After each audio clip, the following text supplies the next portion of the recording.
അമ്മയ്ക്കും തിരുക്കുമാരനും ഒരുപാട് നന്ദി. എൻ്റെ പേര് സിസ്റ്റർ ഡാനി.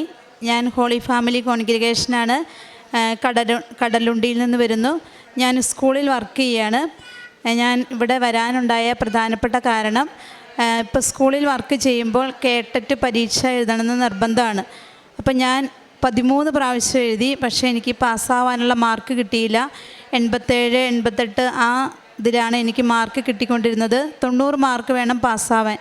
അങ്ങനെ എഴുതി എനിക്ക് ഒരുപാട് വിഷമമായി, ഒരുപാട് നാണക്കേടായി. അപ്പോൾ ഇനി എന്ത് ചെയ്യും? ഇനി ഗവൺമെൻറ് ഒരു ഓർഡർ ഇറക്കി. ഇത് ലാസ്റ്റ് എക്സാമാണ്, സർവീസിൽ കയറിയവർക്കുള്ള ലാസ്റ്റ് എക്സാമാണ്.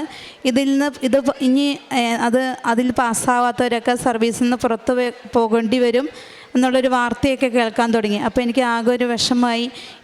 എനിക്ക് ഈ പരീക്ഷ എഴുതി ഒരിക്കലും പാസ്സാകാൻ പറ്റില്ല എന്നുള്ളൊരു ബോധ്യമൊക്കെ എനിക്ക് എൻ്റെ മനസ്സിൽ കയറി തുടങ്ങി. അങ്ങനെ ഇരിക്കുമ്പോഴാണ് ഞാൻ യൂട്യൂബിൽ കൃപാസനം മാതാവിൻ്റെ അടുത്ത് ഉടമ്പടി എടുത്ത് പ്രാർത്ഥിച്ചതിൻ്റെ അനുഗ്രഹ സാക്ഷ്യങ്ങളൊക്കെ ഞാൻ കേട്ടത്. അപ്പോൾ എനിക്ക് ഇടയ്ക്കിടയ്ക്ക് ഞാൻ ആ സാക്ഷ്യങ്ങളൊക്കെ വെച്ച് കേൾക്കും. അപ്പോൾ എനിക്കൊരു ആഗ്രഹം തോന്നി, ഇവിടെ വന്നൊന്ന് ഉടമ്പടി എടുത്ത് പ്രാർത്ഥിക്കണം, അടുത്ത പരീക്ഷയ്ക്ക് മുമ്പ് ഇവിടെ വന്ന് ഉടമ്പടി എടുത്ത് പ്രാർത്ഥിക്കണം എന്നൊരു ആഗ്രഹം തോന്നി. അങ്ങനെ ഞാൻ എൻ്റെ അധികാരികളോട് ചോദിച്ചു, ഒന്ന് കൃപാസനത്തിൽ പോയിട്ട് ഉടമ്പടി എടുത്ത് പ്രാർത്ഥിച്ചോട്ടെ എന്ന് ചോദിച്ചു. അപ്പോൾ അവർ അനുവാദം തന്നു. അങ്ങനെ ഞാൻ കോഴിക്കോട് എല്ലാ മാസവും ഇവിടെ ഉടമ്പടി എടുത്ത് ഒരു ഗ്രൂപ്പുണ്ട്. ആ ചേച്ചിമാരുടെ കൂടെ വന്ന് ഞാനിവിടെ വന്ന് ഉടമ്പടി എടുത്ത് പ്രാർത്ഥിച്ചു. ഉടമ്പടി എടുത്ത് തിരിച്ചു പോണ സമയത്ത് അന്ന് അച്ഛനെ കാണാനൊന്നും പറ്റിയില്ലായിരുന്നു. പെട്ടെന്ന് എങ്ങനെയോ അച്ഛൻ ഞങ്ങളുടെ മുന്നിൽ വന്നു. അപ്പം ഞാനിങ്ങനെ പെട്ടെന്ന് എൻ്റെ പരീക്ഷയുടെ കാര്യങ്ങളൊക്കെ പറഞ്ഞു. അപ്പം അച്ഛൻ പറഞ്ഞു, ധൈര്യമായിട്ട് പോക്കോ, അമ്മ അനുഗ്രഹിച്ചിട്ടുണ്ടെന്ന് പറഞ്ഞു. അങ്ങനെ ഞാൻ തിരിച്ച് കോൺവെൻറ്റിലെത്തി. അന്ന് തന്നെ അടുത്ത പരീക്ഷയുടെ നോട്ടിഫിക്കേഷൻ വന്നു. ഞാൻ ഉടമ്പടി എടുത്തത് കഴിഞ്ഞ വർഷം ഓഗസ്റ്റ് 14-ാം തീയതിയാണ് ഇവിടെ വന്ന് ഉടമ്പടി എടുത്തത്.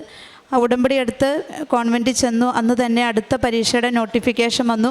സെപ്റ്റംബർ മാസം 24-ാം തീയതി പരീക്ഷയുണ്ടെന്ന്. അങ്ങനെ ഞാൻ ഉടമ്പടി എടുത്തു. അന്ന് മുതൽ തന്നെ ഉടമ്പടിയിൽ പറഞ്ഞ കാര്യങ്ങൾ മുടക്കം കൂടാതെ ഞാൻ ചെയ്തു. ഇവിടുന്ന് തന്ന ഉടമ്പടി പത്രമൊക്കെ ഞാൻ എൻ്റെ ക്ലാസ്സിൽ പഠിക്കുന്ന കുട്ടികളുടെ വീട്ടിൽ നേരിട്ട് തന്നെ കൊണ്ടു കൊടുത്തു. എല്ലാ കുട്ടികളും അക്രൈസ്തവരാണ്, എങ്കിലും ഞാൻ അവരുടെ വീടുകളിലൊക്കെ പോയി മാതാവിനെക്കുറിച്ച് പറഞ്ഞു. പിന്നെ അവരുടെ വീടുകളിൽ, പാവപ്പെട്ട വീടുകളിലൊക്കെ പോയിട്ട് എന്നെക്കൊണ്ട് കഴിയാവുന്ന കാരുണ്യ പ്രവൃത്തികളൊക്കെ ഞാൻ ചെയ്തു കൊടുത്തു. അങ്ങനെ ഞാൻ ഉടമ്പടിയിൽ പറഞ്ഞ പ്രത്യക്ഷീകരണ പ്രാർത്ഥനയും എന്നും മുടക്കം കൂടാതെ ചെയ്തു. അങ്ങനെ പരീക്ഷയുടെ ദിവസമായി. ഞാൻ കാര്യമായിട്ടൊന്നും പഠിച്ചില്ല.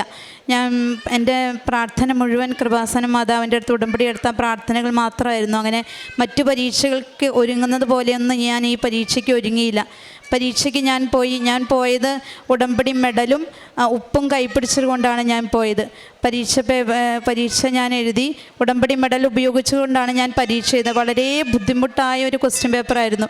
ഇതുവരെ ഞാൻ എഴുതിയ പരീക്ഷകളെ വെച്ച് അപേക്ഷിച്ച് നോക്കുമ്പോൾ അത്രയും വലിയ ബുദ്ധിമുട്ടായ ഒരു പരീക്ഷയാണ് എനിക്ക് തോന്നിയത്. പക്ഷേ ഞാൻ പരീക്ഷയ്ക്ക് ഇരിക്കുന്നതിന് മുമ്പ് തന്നെ ഞാൻ ഇരിക്കുന്ന സ്ഥലത്തും ഞാൻ ആരും കാണാതെ ഉപ്പൊക്കെ അവിടെ വിതറി. പരീക്ഷ കഴിഞ്ഞ് പുറത്തിറങ്ങിയപ്പോൾ എൻ്റെ മനസ്സിലൊരു പ്രത്യാശ, ഞാൻ ഇവിടെ ഒന്ന് ഉടമ്പടിയൊക്കെ എടുത്ത് പ്രാർത്ഥിച്ചതല്ലേ, മാതാവ് എന്നെ രക്ഷിക്കും, അങ്ങനെ ഒരു പ്രത്യാശയൊക്കെ ഉണ്ടായിരുന്നു. എങ്കിലും എനിക്ക് അങ്ങനെ സങ്കടമോ വിഷമോ ഒന്നും എൻ്റെ മനസ്സിലുണ്ടായില്ല. വീണ്ടും ഞാൻ ശക്തമായിട്ട് പ്രാർത്ഥിച്ചു. അങ്ങനെ കൃത്യം 1 മാസം കഴിഞ്ഞപ്പോൾ റിസൾട്ട് വന്നു. ആദ്യമൊക്കെ ഇതിന് മുന്നേ എഴുതിയ പരീക്ഷകളൊക്കെ റിസൾട്ട് വരുമ്പോൾ എനിക്ക് നോക്കാൻ ഭയങ്കര പേടിയും വിഷമവും നാണക്കേടൊക്കെയായിരുന്നു. പക്ഷേ ഇതെന്താണോ, എനിക്ക് റിസൾട്ട് വന്നപ്പോൾ ഉടനെ തന്നെ നോക്കണം, പെട്ടെന്ന് റിസൾട്ട് അറിയണമെന്നൊരാഗ്രഹമൊക്കെ തോന്നി. അങ്ങനെ ഞാൻ റിസൾട്ട് വന്നു. കറക്റ്റ് പാസ് മാർക്ക് 90 മാർക്ക് നൽകി എന്നെ അമ്മ അനുഗ്രഹിച്ചു.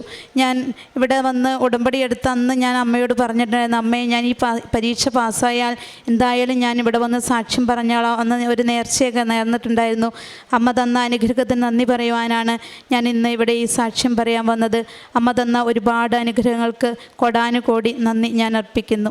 ബഹുമാനപ്പെട്ട ഈ സിസ്റ്ററിൻ്റെ സാക്ഷ്യത്തിൽ 13 തവണ കേറ്ററ്റ് എക്സാം എഴുതിയിട്ട് ലഭിക്കാതിരുന്നു എന്നുള്ളതാണ്. അപ്പോൾ അതിൽ നമ്മളെപ്പോഴും ഉടമ്പടിയുടെ സാക്ഷ്യത്തിൽ എപ്പോഴും ഇതുപോലെ നമുക്ക് അസാധ്യമായിട്ട്, അല്ലെങ്കിൽ ഒരു ഇത്രയും തവണ എന്ന് പറയുമ്പോൾ ആവശ്യത്തിലേറെ പഠിപ്പും സമയവും എല്ലാം ചിലവഴിക്കുമ്പോഴും എന്തോ ഒരു തടസ്സം ഇതിലുണ്ട് എന്നുള്ളതാണ്. അപ്പം മാതാവിൻ്റെ കയ്യിൽ ഇങ്ങനെയുള്ള വിഷയങ്ങളാണ് ഇവിടെ എല്ലാവരും തന്നെ നിയോഗങ്ങൾ സമർപ്പിക്കുന്നത്. പരിശുദ്ധ അമ്മ തൻ്റെ പ്രത്യക്ഷീകരണത്തിൻ്റെ സ്ഥിരീകരണമായിട്ടാണ് ഈ അനുഭവങ്ങൾ ഇടപെടുന്നത്. അതുകൊണ്ടാണ് എപ്പോഴും ഒരു ബുദ്ധിമുട്ടുള്ള വിഷയത്തിൽ ദൈവം ഇടപെട്ടു എന്നുള്ളതല്ല സാക്ഷ്യം. അതായത് ഇവിടെ വന്ന് ഉടമ്പടി എടുത്ത ഒരു നിയോഗത്തിൽ, അത് നമ്മൾ അസാധ്യമായിട്ട് അല്ലെങ്കിൽ നമ്മുടെ കഴിവിന് ശ്രമിച്ചിട്ട് പറ്റാത്തൊരു നിയോഗത്തിൽ ഇവിടെ വന്നതിന് ശേഷം ഉടമ്പടിയിലൊരു ഉത്തരം ഉണ്ടാകുമ്പോൾ ഉടമ്പടിയുടെ ലക്ഷ്യം അമ്മ മാതാവിൻ്റെ പ്രത്യക്ഷീകരണം ഒരു വ്യക്തി വിശ്വസിക്കുക, ഒരു കുടുംബം വിശ്വസിക്കുക, ഒരു പ്രദേശം വിശ്വസിക്കുക, ലോകത്തിലുള്ള എമ്പാടും വിശ്വസിക്കുക, അതിന് സഭയുടെ സ്ഥിരീകരണം ലഭിക്കുക എന്നുള്ളതാണ്. ഇപ്പോൾ ഒരു സാക്ഷ്യത്തിൽ നമ്മളുടെ ഇത് മെറിറ്റിലല്ല.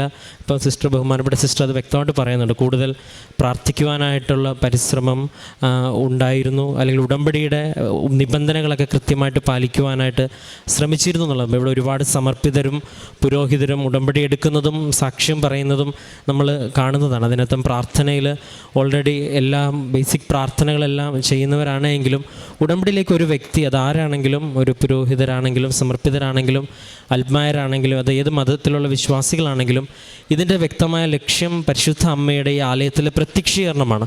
അപ്പോൾ ഈ ഒരു വിശ്വാസത്തിലേക്ക് ഒരു വ്യക്തി വളരുവാനായിട്ട് മനസ്സ് കാണിക്കുമ്പോൾ വ്യക്തമായിട്ട് അമ്മ അടയാളം കാണിക്കും, അതിന് വ്യക്തമായിട്ട് അനുഭവം ലഭിക്കും. അത് ഏറെ പ്രത്യേകിച്ച് ഈ ബഹുമാനപ്പെട്ട സിസ്റ്ററിൻ്റെ ഈ സാക്ഷി നമ്മളെല്ലാവരെയും സഹായിക്കട്ടെ എന്നും മുൻപോട്ട് പരിശുദ്ധ അമ്മയുടെ പ്രത്യക്ഷണത്തിന് വലിയ അനുഭവം ഇനിയും ഉണ്ടാകുവാൻ ഉടമ്പടി ജീവിതം സഹായിക്കട്ടെ എന്ന് പ്രത്യേകം പ്രാർത്ഥിക്കുന്നു. നമുക്ക് കരങ്ങളടിച്ച് ദൈവത്തിൻ്റെ നാമം മഹത്വപ്പെടുത്താം. അത്യപൂർവ ദൈവാനുഭവങ്ങൾ ഇനി നിങ്ങൾക്കും സ്വന്തം.